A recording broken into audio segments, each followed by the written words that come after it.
Happy New Year, everyone. And we are starting this year with the book of Daniel. And why the book of Daniel? Because the world has changed. The world is changing, and the world has changed. And sometimes we can be too familiar with what the world is like, what our world is like, that we are not cognizant of it. But when things are shaken up this way, sometimes we can also be awakened, right? To know that actually we are exiles, Christian exiles, from a heavenly kingdom. And we're going to be spending some time to be looking through the book of Daniel to see how this group of exiles who were exiled from the land of Israel, from the kingdom of Judah to Babylon, and see how they live there, how to be faithful to God, even in unfavorable circumstances, or basically in a world that is either a world that does not know God or a world that is set up against God. Um, so they were in Judah, in Israel. That's the Holy Land. That's the place where God is worshipped. They grow up there their whole life, and then they got transplanted, taken away, exiled, deported from there to Babylon, where people do not know Yahweh, people do not know God, and you have to figure out, how do I live in a situation like this? So Daniel chapter 1, no means no. I'm going to go through the verses, and we're going to just see how how the book of Daniel starts, painting this picture of exile and faithfulness in exile for us. Daniel chapter 1, verse 1 and 2. In the third year of the reign of Jehoiakim, king of Judah, Nebuchadnezzar, king of Babylon, came to Jerusalem and besieged it. And the Lord gave Jehoiakim, king of Judah, into his hand with some of the vessels of the house of God. And he brought them to the land of Shinar, to the house of his God, and placed the vessels in the treasury of his God. Now, where are we in the story of the Bible? Now, the Old Testament story, there is a timeline from Genesis to Second Kings, and then even beyond to Ezra and Nehemiah, where there are stories, and then other books or Psalms or whatever can be plotted along that timeline. So the timeline looks like this. We have Adam and Eve in the very beginning of Genesis chapter 2, chapter 3, and we have the fall, and after the fall, God didn't give up on humanity, but continued to want to bless humanity. Yet because of humans' rebellion, blessing couldn't come. All that came were curses. And so God chose one nation out of all the nations that he has scattered at the Tower of Babylon. And he chose Abraham, Isaac, and Jacob. Jacob was renamed as Israel. So God chose the nation of Israel out of all the nations in the world to be his own nations. All the other nations kind of got disinherited. So Israel was God's chosen people, his holy nation, a royal priesthood, whose job is to be blessed by God, to be in a position to be in the right relationship with God, so that you are blessed by God, and through you, all these other nations will be blessed. They ended up in Egypt, slavery. Moses brought them out through the story of the Exodus, through the Red Sea to the wilderness, and then Joshua brought them back to the land that was promised to their forefathers, Abraham, Isaac, and Jacob. So they came back to the promised land, where they had local chieftains commandeering different tribes. It was kind of tribal, right? The 12 tribes of Israel, and God raised judges here and there.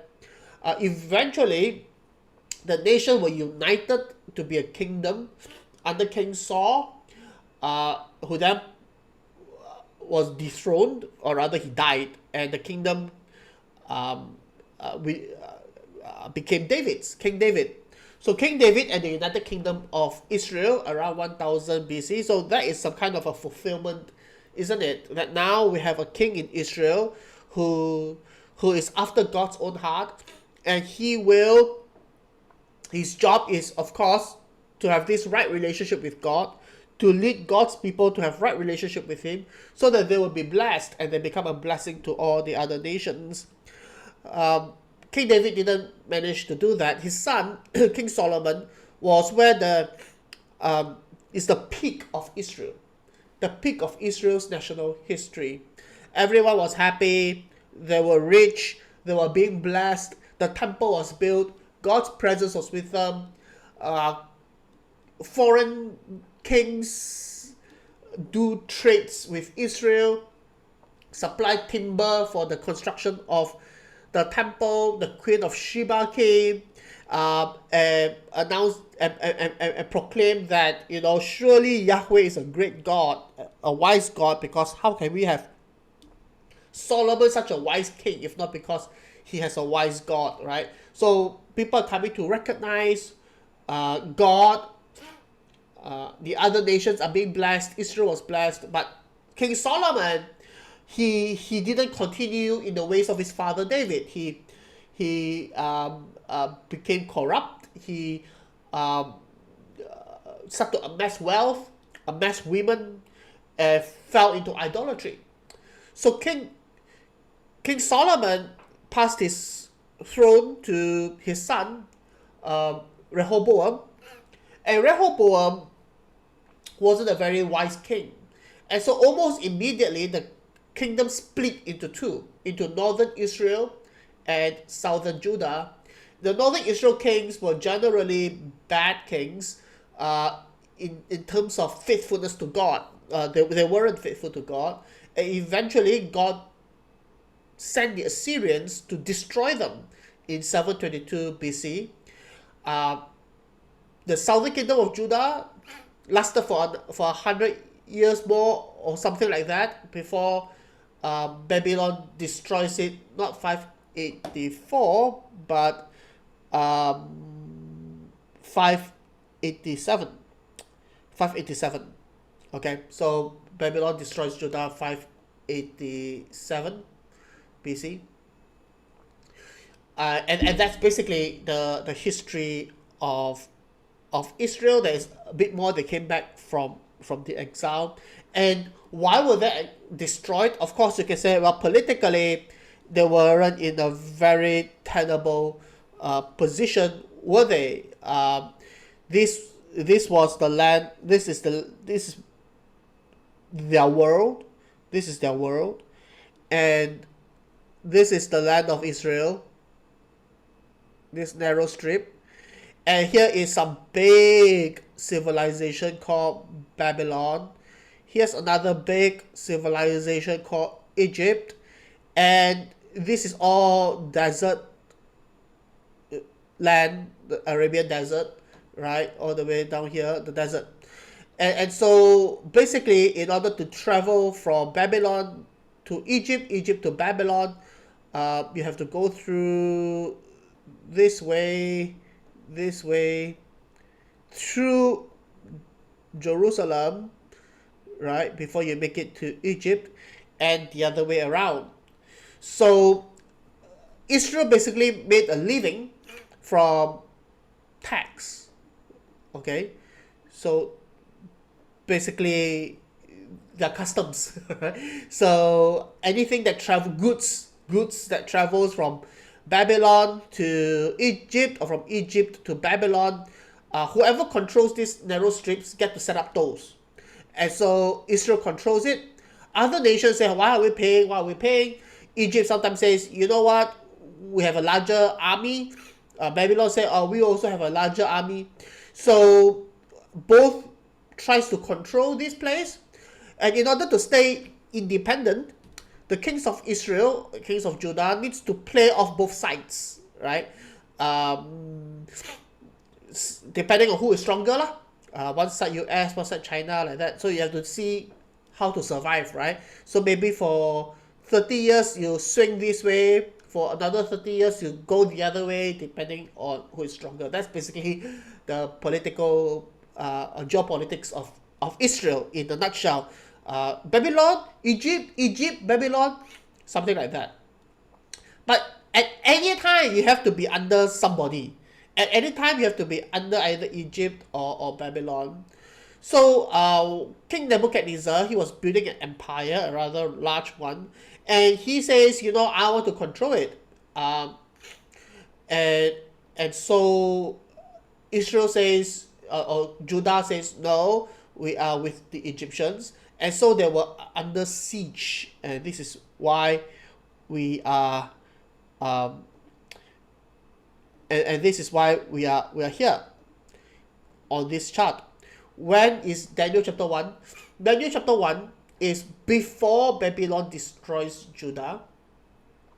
Babylon came one time, two times, a few times, and they laid siege to Jerusalem. Jerusalem couldn't withstand that kind of sieges. So what they do is that they surrender.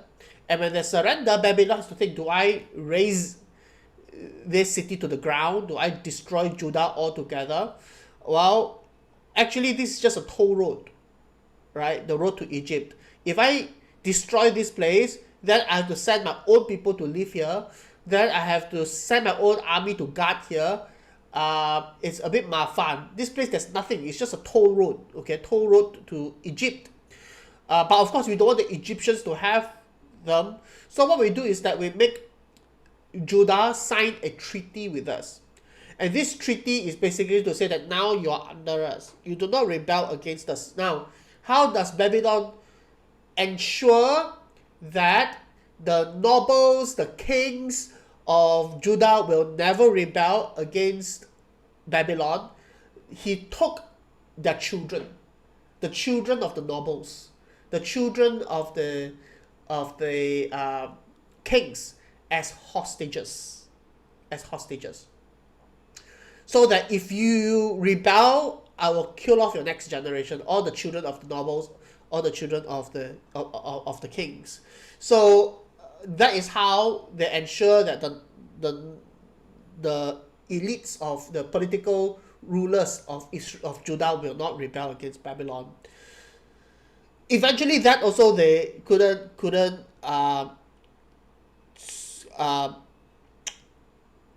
stop the Judah kings from thinking that they want independence from Babylon. So when nothing else worked, Nebuchadnezzar came and flattens Jerusalem altogether, exiled everybody.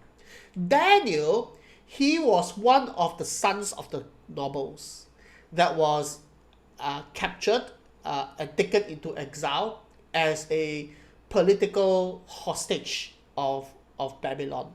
And this is where we find ourselves in this story. In the third year of the reign of some lousy king, Jehoiakim, son of Judah, Nebuchadnezzar, king of Babylon, came to Jerusalem and besieged it.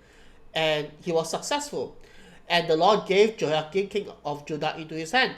And what did Nebuchadnezzar do? Nebuchadnezzar took some of the vessels of the house of God.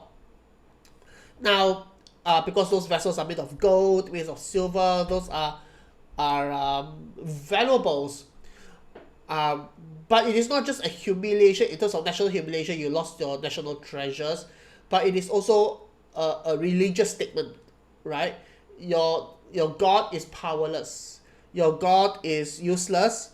Your God couldn't protect you. Your God couldn't even keep his own vessels in his own temple, right? Nebuchadnezzar came and took some of the vessels of the house of God. But the author, he doesn't see it that way. He doesn't see it as Nebuchadnezzar defeating Judah. Therefore, it means that Nebuchadnezzar's God defeated Israel's God.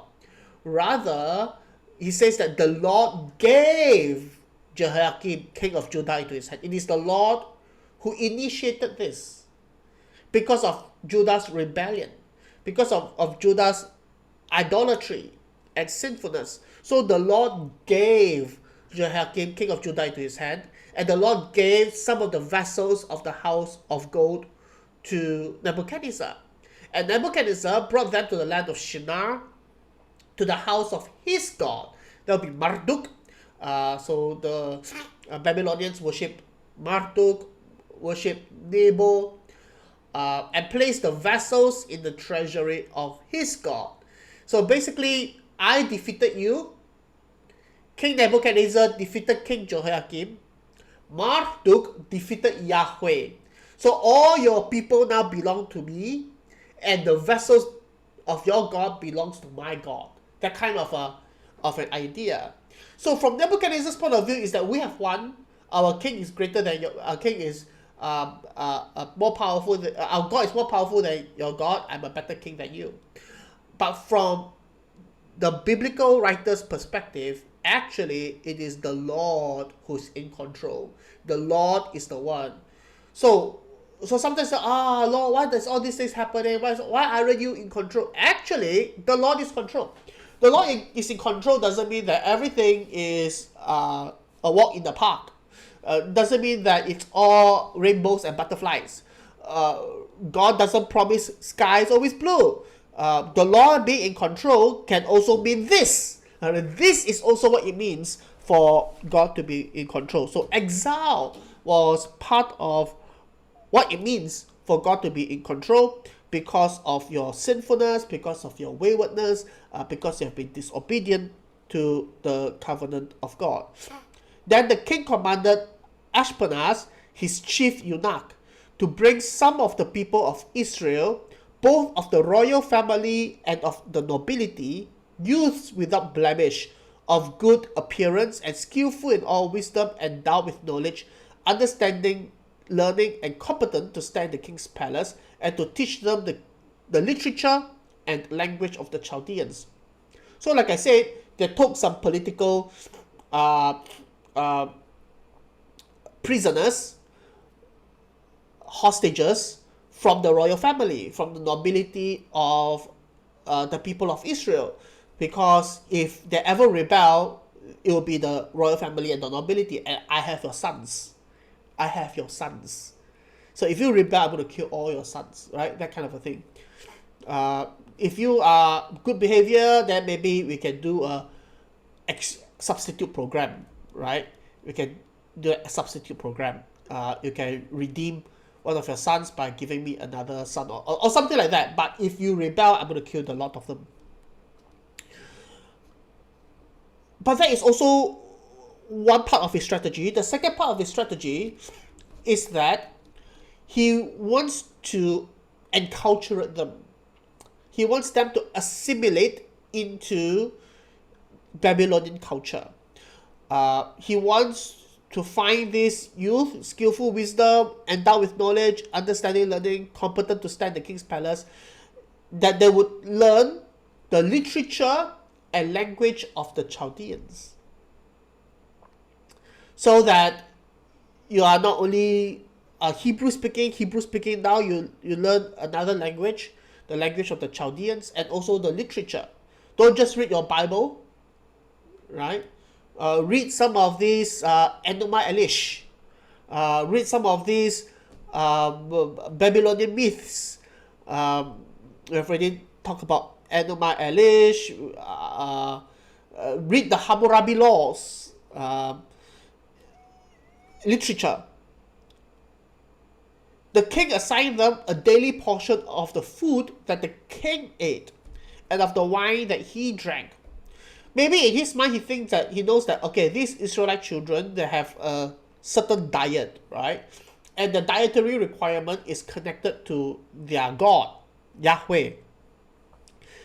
So I want them to change the diet, but I'm not shortchanging them, I'm giving them the best. I'm giving them my own food, so that you would, if I'm giving you like rubbish, then you say, oh, I'm loyal to Yahweh, right? I'm giving you, second grade, third grade, then maybe you can say, oh, I'm a loyal son of Israel, I don't eat this kind of food, I don't eat non-kosher, or food offered to idols, but I give you the best stuff, right? Food off the king's table, isn't it? So that they would change their diet.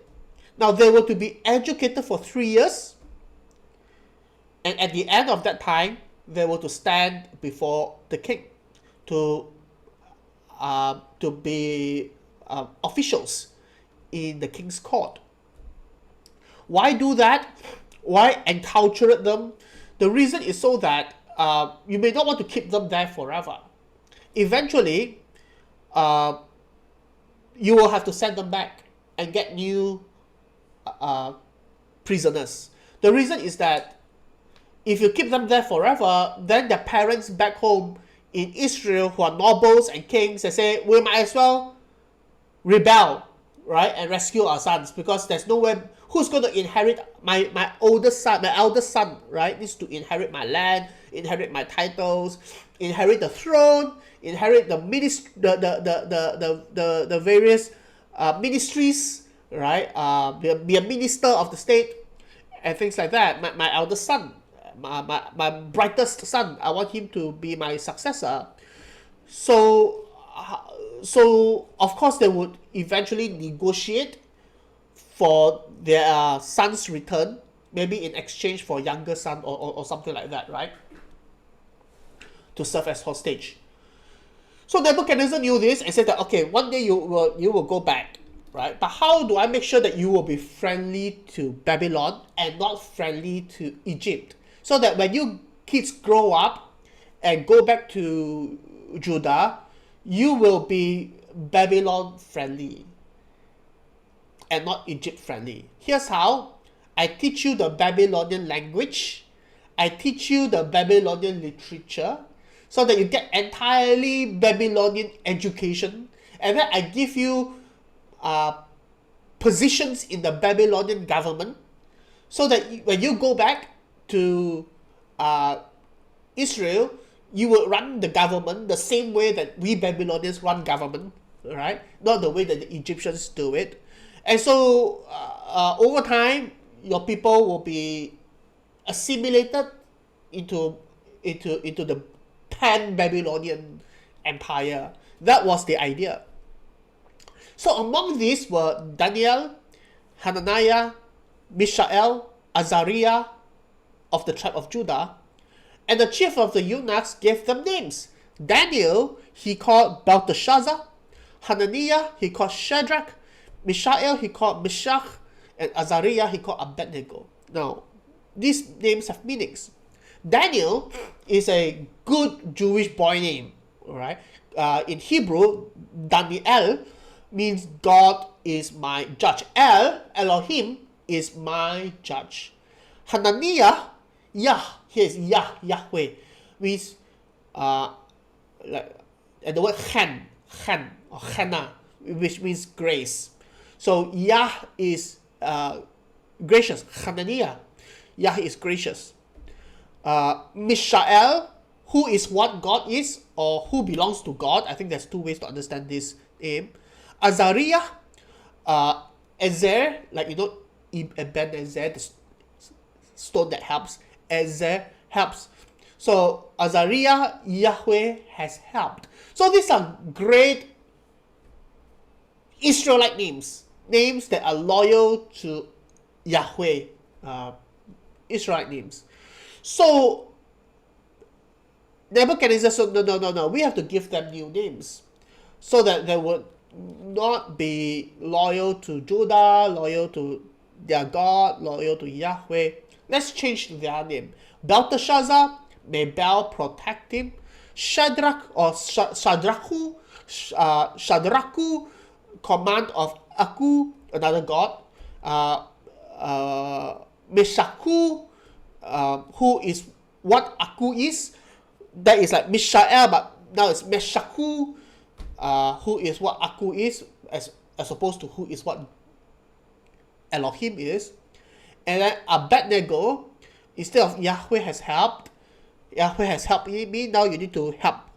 You become a servant of Nabu. So these are all Babylonian names and names with Babylonian gods, associated with Babylonian gods. That is the strategy. Assimilation, so that you'll be lost in Babylon, so that you will consider yourself a Babylonian. You make home in Babylon. And even if you get sent back to Judah, you are entirely Babylonian. Your diet is Babylonian, your education is Babylonian, your thinking is Babylonian, your speech is Babylonian, your everything is Babylonian, your name is Babylonian. And then you're going to infiltrate Judah, isn't it? Into Judah's elite ruling hierarchy as a son of a noble, son of the king. That's the idea. Will you assimilate? Will you not assimilate? That is the question.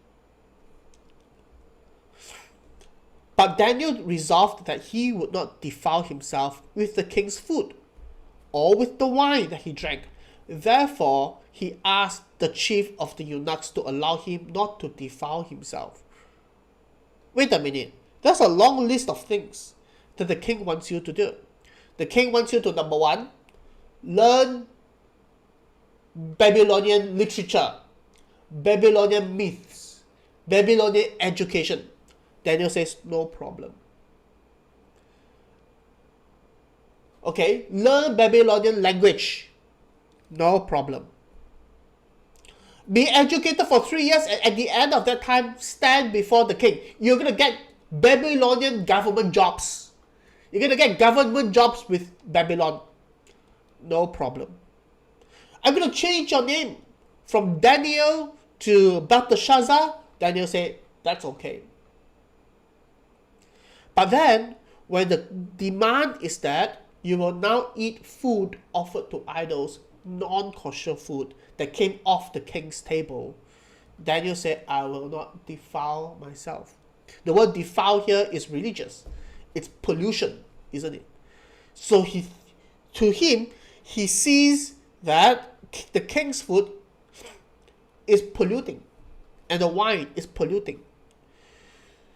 And he says that I will not allow myself to be polluted. I draw my line in the sand. I'm going to die on this hill. I'm not going to die on every hill, but this one, I cannot cross this line. You want to change my name from Daniel to Belteshazzar? Fine. My name is Daniel. God is my judge. The God of the universe, the God who created the heavens and the universe, Yahweh, is my judge. You want to change my name to some pagan Belteshazzar Bel prolongs his life. Okay. My name is now Belteshazzar. You want me to go through your education system? Yes, I'll do it. You want me to serve in the Babylonian Empire, Babylonian pagan government? Yes, I'll do it. This one, I cannot do because this one is defiling. So God gave Daniel favor and compassion in the sight of the chief of the eunuchs. And the chief of the eunuchs said to Daniel, I fear my lord the king, who assigned you food, your food and your drink. For why should he see that you were in worse condition than the youths who are of your own age? So you would endanger my head with the king. So Daniel says, I don't want to eat the king's food. Can you do that for me? The chief of the eunuch, there's this Daniel gave favor and compassion in the sight of the chief of the eunuch. So he's like a prisoner, and the chief of the eunuchs is like his jailer, and then he's in jail. There's a lot of parallels with the story of Joseph, right? How Joseph was exiled by his own brothers, right? Joseph was exiled, sold into Egypt, so it's the other direction. So Babylon is one direction, and Egypt is the other direction.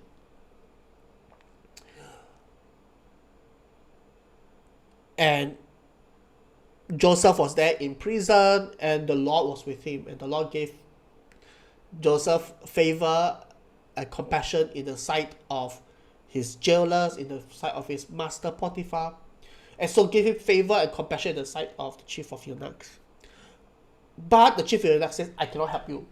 I cannot help you because, you see, if you don't eat this food, other kids eat this food, then other kids are going to be like strong and healthy, but you're going to be skinny bone, right? Because then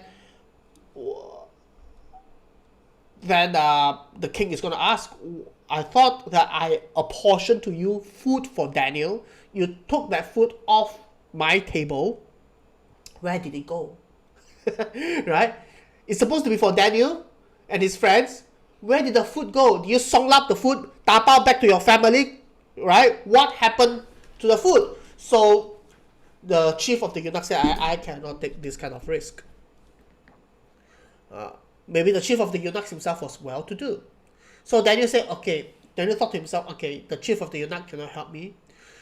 But then Daniel said to the steward, verse 11, whom the chief of the eunuchs had assigned over Daniel, Hananiah, Mishael, and Azariah. I like that their names are maintained. They are not Belteshazzar. They are not, what are some of the other names?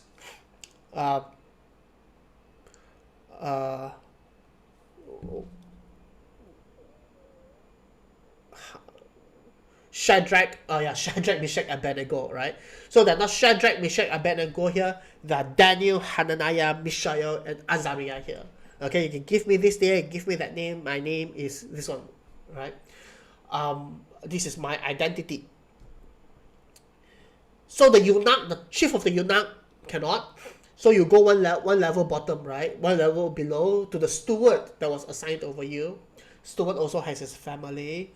And he says to the steward, test your servants for 10 days.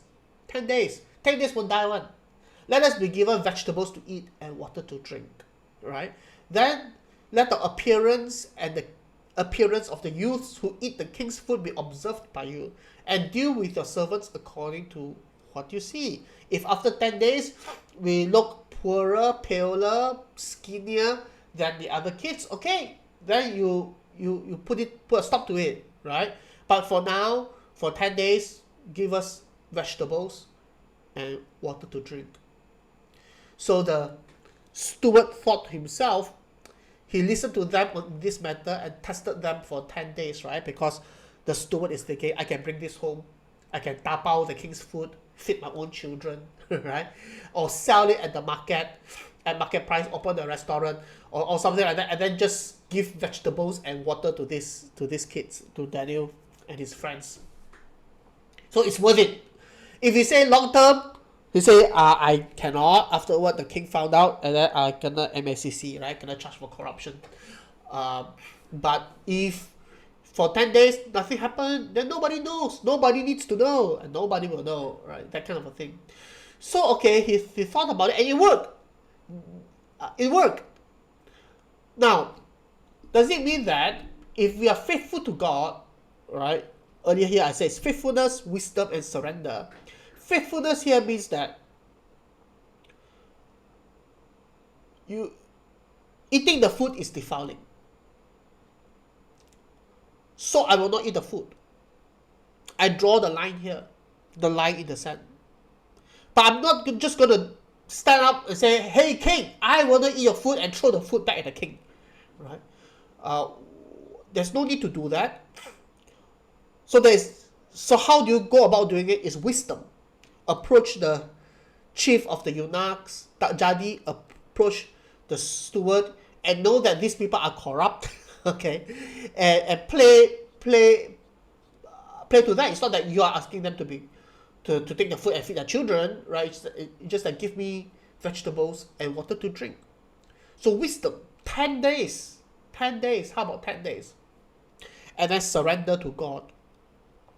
What happens if after 10 days later, you become skinnier? You become paler. Your appearance, you're not fatter. Here, at the end of 10 days, it was seen that they were better in appearance and fatter in flesh than all the youths who ate the king's food. So the steward took away their food and the wine they were to drink and gave them vegetables, and now perpetually the steward gets the good stuff. Okay, it worked this time. What if it didn't work? What if it didn't work? Then there will be martyrs. Now, if it didn't work, they have two choices. They could say, okay lah, I already prayed to God. I tried my best. I draw the line in the sand. I say that I'm loyal to God. I'm faithful to God. I've exercised wisdom. It didn't work. So, bo bian. I have to eat the king's food. That's one response. Another response will be to escalate and say, die, I don't eat. And if I have to die, if I die, I die. That's Esther's words. If I die, I die. Now, in this case, they didn't die. In this case, it worked. But I believe that had it not worked, Daniel and his friends would remain faithful to the end and die not eating the king's meat. Now, why did it work for them? It's because God has his plans with Daniel, Shadrach, Meshach, and Abednego. And he has a plan to reveal his glory to both the Israelites in exile and also to the Babylonians. And this is preserved for us to read today. And that is why God did that, I think. For us, maybe God would do that too. When we draw the line in the sand.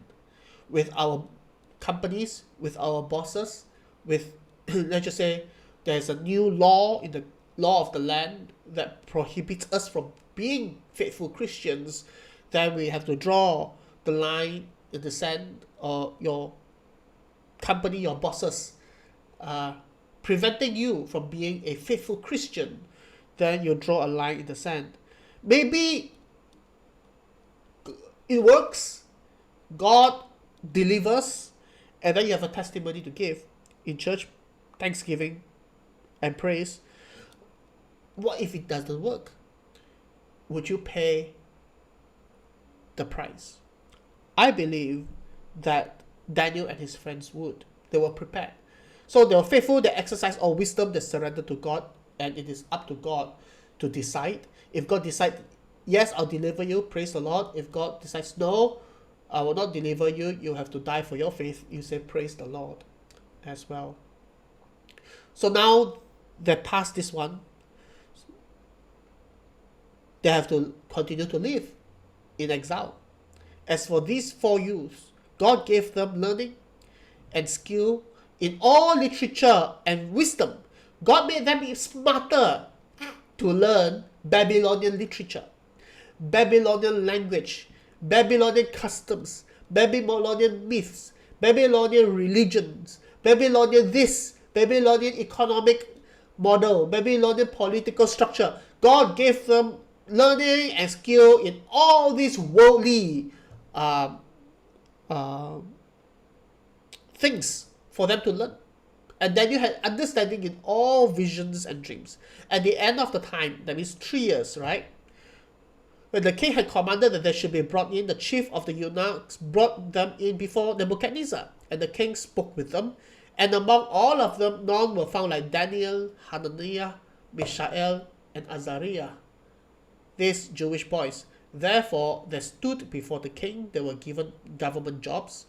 And in every matter of wisdom and understanding about which the king inquired of them, he found them 10 times better than all the magicians and enchanters that were in all his kingdom, right? People say, closer to... There's this very funny testimony that gets repeated all the time, right? Kids who nearer to SPM don't go to youth fellowship. Then kids who go to youth fellowship all the way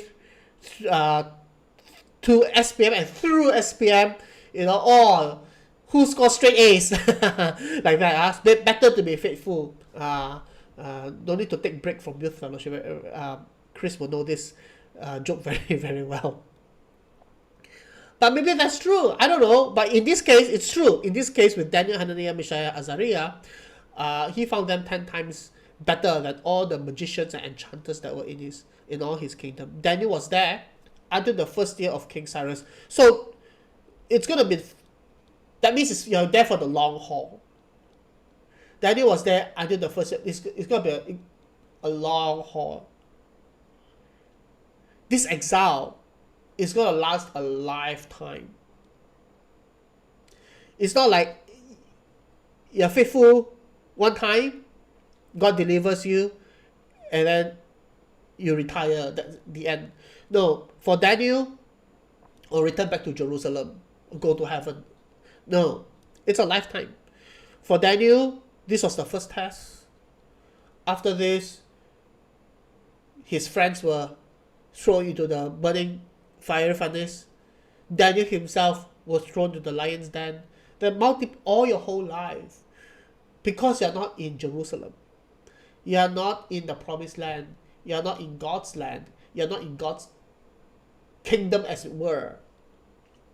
But rather, you are in exile. You're in foreign land. You are in the world. Yes, you're not of the world. You're of the heavenly kingdom, but you're in the world. And God has sent you into the world to bring his kingdom into the world. If Israel would not be a blessing to others being in the promised land, God will make sure that the Israelites will be a blessing to the nations outside of the promised land. You know what I mean? By bringing them into Babylon and have Daniel, Shadrach, Meshach, and Abednego bless the empire of Babylon. After all, God's blessing is for the whole world. As Christians today, this book of Daniel, I find intersects a lot with 1 Peter. 1 Peter chapter 2, verse 9 to 12. 1 Peter is written to Gentiles who became Christians. Before there were Gentiles, they were undifferentiated from their communities. They participate in the sins of the community, in the trespasses and transgressions as a Gentile would. But now you are a chosen race, a royal priesthood, a holy nation. These are terms that are reserved for Israel. This is Exodus chapter 19, chapter 20. You are a chosen race, a royal priesthood, a holy nation. You are Israel. You Gentiles, hey, you have become Israel, a people for his own possession. What's the purpose?